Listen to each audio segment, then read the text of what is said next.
is foul and foul is fair. Hover through the fog and filthy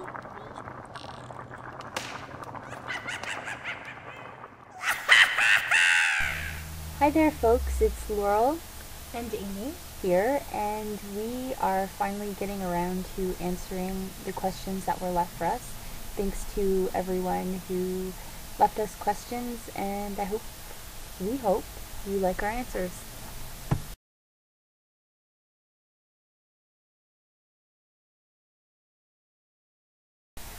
I am attempting to teach myself. I can read a little and have even had a hand at writing some poetry in Irish.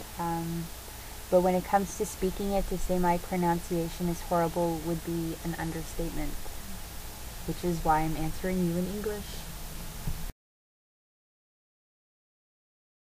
I had a lot of respect for almost all of my clients, and I would like to think that they respected me as well. And I would say that it was an exchange of equals, or that it even tipped in my favor a little more many of the times.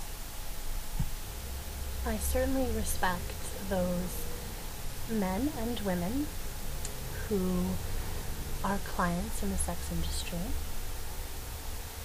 and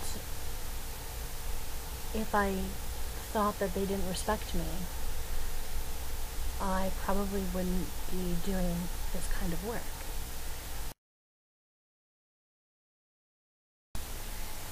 Simone, these questions kind of read like a dating application. Are you hitting on us? I'm pretty cheeky.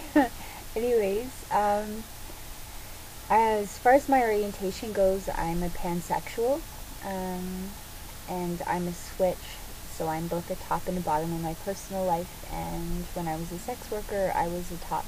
And as far as clothing goes, I had so many that I love to wear.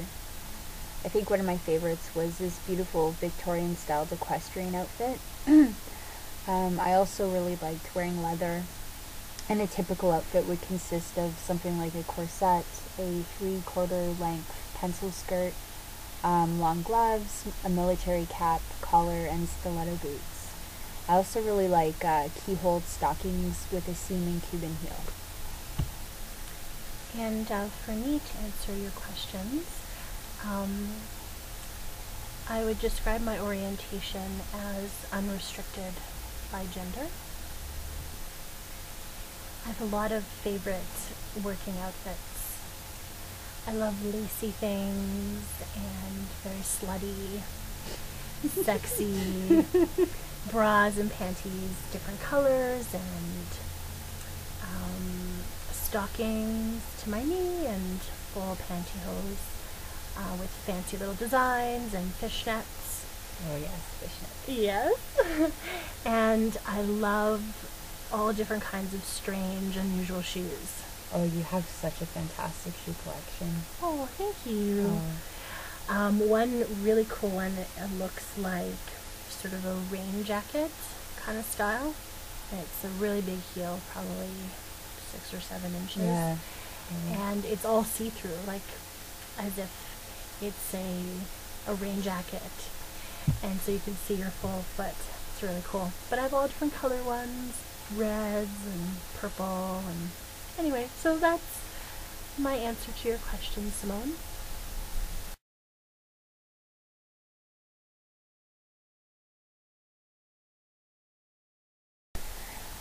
That's a tough call because there's a lot of things that scare the shit out of me, but probably nothing more than malls, especially crowded malls during Christmas rush. That fucking sucks. For me, the first thing I thought about when I read your question was intolerance and people's complete disregard for personal choice, and for people's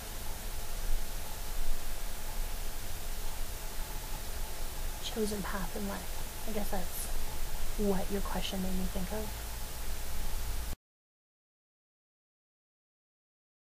Again, this is another tough one for me, but my top 5 are family, friends, forests, farms, and of course fucking. The first things that came to my mind were friends, cats, poppies, human rights for everyone, and harm reduction within regards to drug use.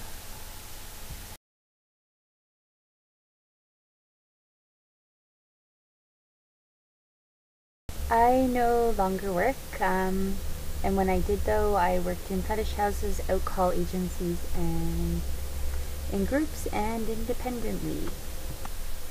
I still do currently work in the sex industry, and I operate currently independently, out calls, but I have worked in my home, in calls, with other people, in the fetish, brothel type place, and with agencies, both massage and escort.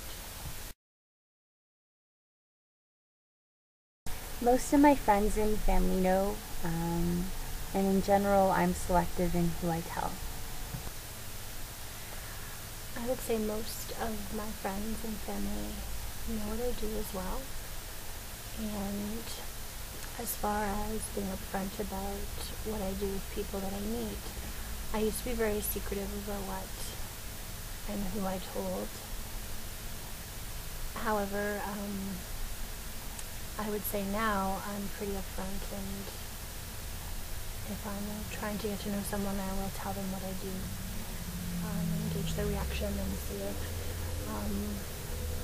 we can be friends.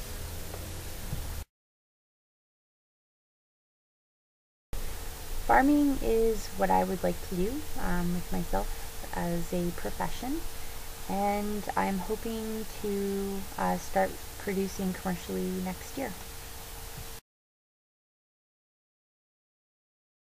I have been with the same awesome guy since 2001. And for myself, I've been with my soulmate since 2004 when we lived together, and have been living together since about 6 years. I would say that my first one would be baking, because most of the time when I do attempt to bake, whatever I'm baking comes out pretty shitty, and public speaking, because it makes me so nervous. Something that I've never tried, so I'm not sure if I would be bad at it, would be quilting. I'd like to attempt that someday. But to answer your question more directly, I guess it would be growing things. I tend to kill most of what I attempt to grow. So I guess I'd like to get better at keeping plants and herbs alive. Well, this is why we have to move in together. You can bake because you're a fantastic baker. Aww. And I can grow the food. Yes, you can. There we go. You're Perfect. Fantastic gardener. So Yep. we don't need to improve. Very true. We just join. Yep. Yep. There's quite a few books that I've never read but want to, but one I'm hoping to get soon is called The Cornish Book of Ways by Gemma Gary. And as for myself, again, lots of books I haven't read. There are endless amounts of books to find, but two that I would like to get sooner rather than later are P-Cal, A Chemical Love Story, and T-Cal, The Continuation, by Alexander and Anne Shulgin.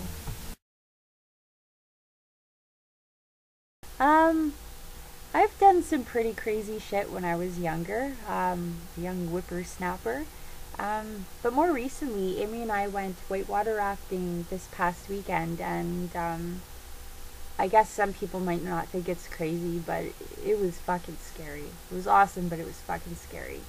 And as far as what I would like to do, not exactly wild or whatever, but I would love to travel to Ireland, Wales, Scotland, England, and the Isle of Man. And if I were to go, I probably wouldn't come back.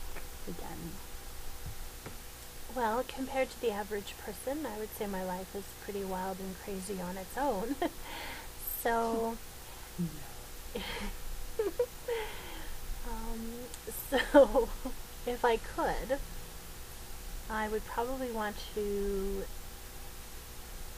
travel and experiment with alternate universes and realities.